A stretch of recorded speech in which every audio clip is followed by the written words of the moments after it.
So guys, welcome to question and answer right here on the Digital Asset Channel. And guys, today I'm going to answer a question that I get asked almost every single day. When do we really expect for this whole thing to blow off like we always say? And guys, today I'm going to break that down for you, and I'm going to answer a couple other questions, so I'm going to save that one for last. Now, the first question that I'm going to answer is one I get all the time, and it's an easy answer. A lot of folks come out there and say, hey, David, are you being paid by Ripple? And guys, the answer to that question is no, I'm not. And in fact, I'll tell you what, there's nobody paying Judy and I on our channel to talk about what we talk about. What I wanted to say there is this. If Ripple offered to pay me to be a spokesperson for them, guys, I would absolutely take it. And I would have them paying me in XRP, but they don't have to do that. Because, guys, I'm absolutely convinced.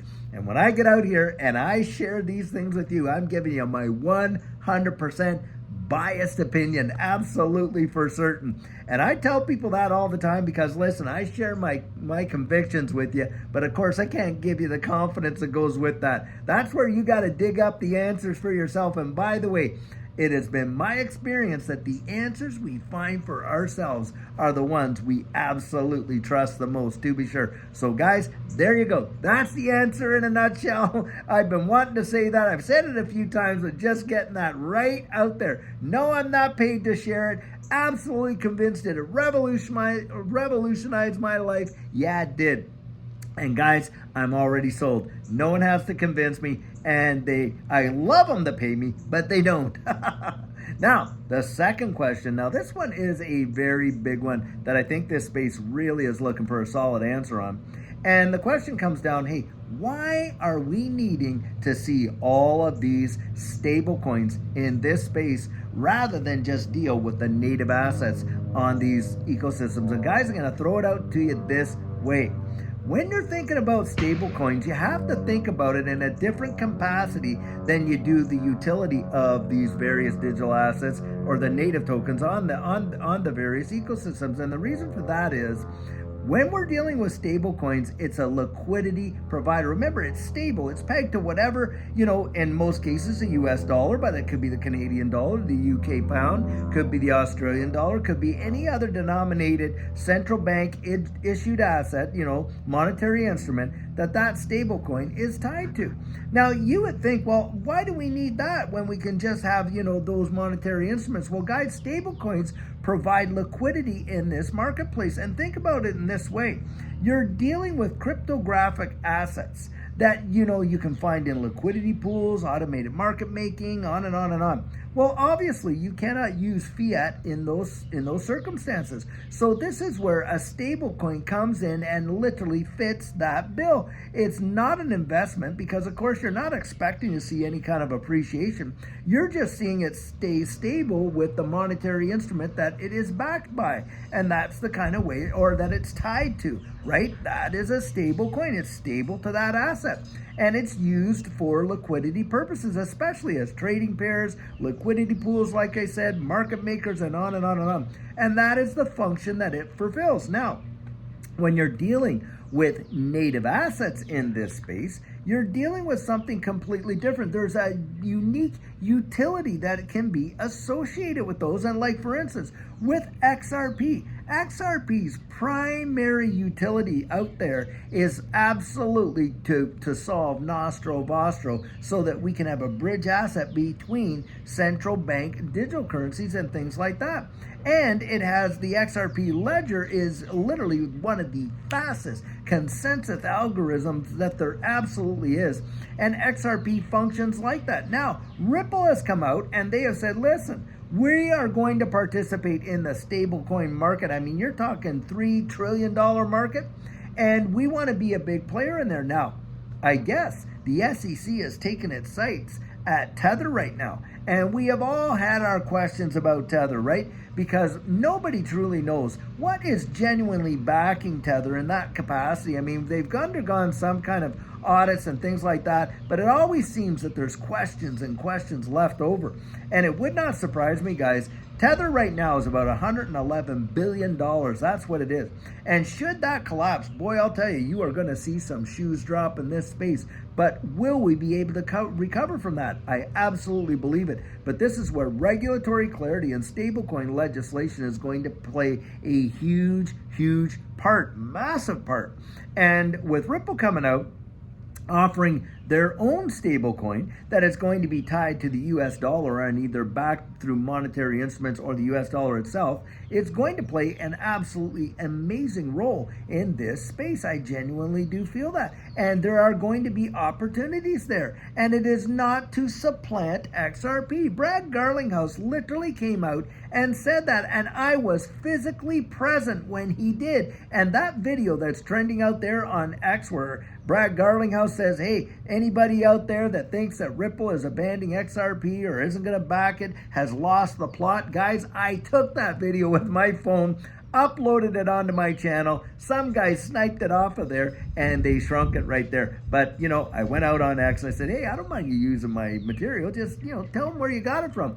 And the person that initially threw it out there actually liked that post that I posted and stuff like that. So, but guys, that's where it came from. I was right there to hear it. And so these folks that are coming out and saying, well, Ripple's going to replace and supplant XRP with their stablecoin. No, guys, they are not. And that is a big time deal. And you had David Schwartz, CTO, Chief Technology Officer, came out and he literally explained the scenarios in which the stablecoin would be the primary asset and a better use case, and when XRP would. So guys, they are not out there abandoning XRP, especially when they're talking about their on-demand liquidity providers. They are absolutely not. And so I want to throw that out there. Now, to come to the big question that we're all asking, when moon? Well, guys, I'll tell you what, I am not a date setter, but I can say this much. I don't set it by a time because people are out there looking for day, hour, minute, second kind of thing, right? I don't think about it that way. Even for myself, do not think about it in those capacities. I think about the environment. I think about that's the when, is what will the world look like? And before and at that time that this stuff will be taking off. Well, number one, I do believe that this case with the SEC is going to be absolutely resolved. Now, I believe that should happen probably into July, August this year. Now, some folks have said September, but this year for sure. And on top of that, guys, I absolutely believe that Ripple is going to win this deal. The ODL is not going to be absolutely banned in the United States, and there are going to be a mechanism for it to be employed and for XRP to be utilized in the United States in on-demand liquidity, transactions and things like that. I do believe that there will be a penalty to pay, but it's not going to be anywhere near the $2 billion that the SEC is looking for. In my estimation, it could be anywhere from 10 to 100 million, something like that. But that's what I believe, and I do not think it's going to be anywhere near the $2 billion. And the reason for that is there was no disgorgement. Nobody was hurt, and the SEC cannot even present one person out of all the early companies that got involved. Not one person has come up to side with the SEC and say, yeah, you know what, I really suffered there because so-and-so bought it a bit cheaper than me and I didn't see as much profit as they did. And that is the most nonsensical argument, that I have ever heard. There was no one that lost anything. So, hey, if there was no disgorgement, no one was harmed,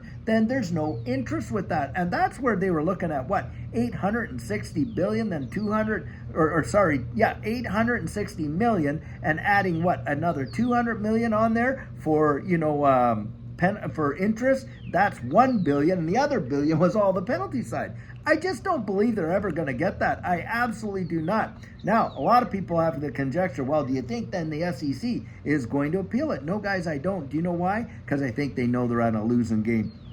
And I do not believe that they will really appeal it or even appeal XRP as the designation of XRP in and of itself outside of any kind of contractual agreement as a security. I don't think they're going to do that. Why? Because look, in the Howey test, and I brought this out so many times, the oranges themselves did not constitute securities, did they? They did not. It was the contracts surrounding the orange grows that constituted the securities. And guys, That's what we have to think about. These things are utilities. They're literally assets that are being used as utilities. It's not like you and I invested into some stock and Ripple owes us some sort of dividend. They do not. And that's exactly what it is. And so what we're doing is we're actually trading in a commodity. Look at it like gold. You can go out there and you can buy gold. Now, the broader market and a lot of the miners and all this and that, what happens? Well, pressure gets applied to, the market with inflation, this and that. The price of gold goes up, right? Because the dollar value went down and on and on and on. Now, would someone come out and say, well, because you're holding gold, that gold is a security because this company, this. No, they're not going to do that, guys. They're not going to do it. Just like, hey, all these grocery stores that sell oranges, they don't have to register with the SEC that they're selling securities to do that, do they? And that's exactly how I think about it, just like that. Now, the environment, so that's, that one right there, the SEC has to be. Now, regulatory clarity is going to be big. And we're talking this stablecoin legislation, just the beginning. Guys, we are going to get absolute regulatory clarity. It's already happening around the wide world. It's already happening. And we are seeing some big time movement there. Now, other things that I also believe that are going to impact it in an environment in which we're going to see these things absolutely go nuts, of course, is with institutional adoption. And that institutional adoption is going to come through that regulatory clarity environment, isn't it? And we're already seeing people building on these ecosystems, especially XRP like that. And think about this, when you're talking about the tokenization of real world assets, and you literally have Larry Fink out there saying the next evolution of these equity markets is the tokenization of securities. Boom, right there. I mean, there will come a day when people will no longer be able to afford, in my belief, what we're getting XRP and stuff like that, it is going to get to the point where folks are just not going to be able to do it, and it may not even be available for them to do it. I genuinely believe that as well. Why? Because institutions are gobbling this up like crazy. Look at Bitcoin. I mean, you got these ETFs that have been released.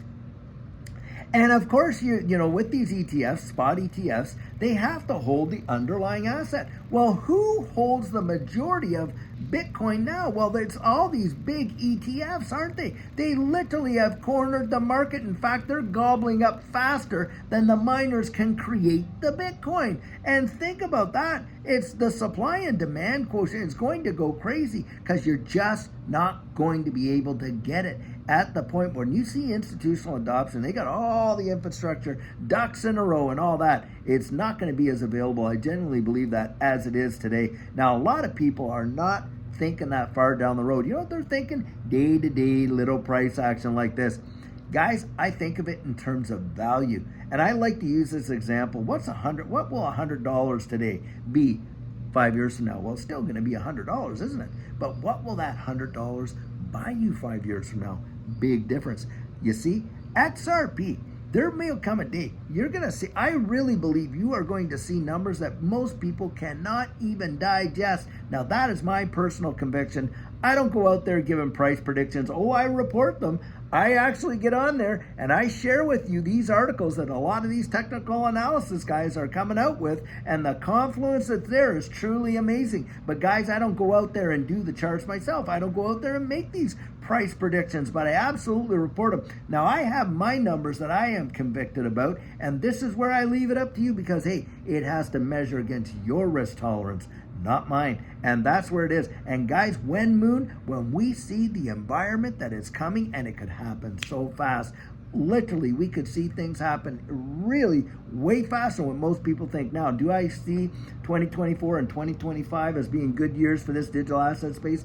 Absolutely, 100% I do. Now, down the road, guys, I will say this much. When you're looking at the Dow on 100 years, and you see where it is right now, it is absolutely terrifying. There will come a day, I genuinely believe it, when these markets, these traditional markets, are going to crash and absolutely like crazy. And this is where you want to have your plan in place. You want to know beforehand so that you don't absolutely become a victim to the psychology of this market. That is for sure. So, guys, keep that in mind. Look for the environment. Don't follow dates, hours, months, and all this. look for the environment, because it's the environment that's going to tell you what's coming. It's like watching the weather. You can see a rain cloud over there. You can see it building. You can see the storm coming, and you know rain is on its way. Well, guys, I'll tell you what. You watch a lot of these things happen, and you're going to know when moon, because you're going to see it on its way. I sure hope that helped you out, guys. And listen, tomorrow we've got Sugar on Sunday, and boy, I would really love you to be there for that. We have some amazing words of encouragement to share, absolutely for sure. But guys, until next week, when I do believe we're going to see some major deals happen in this space, have a fabulous one and take care.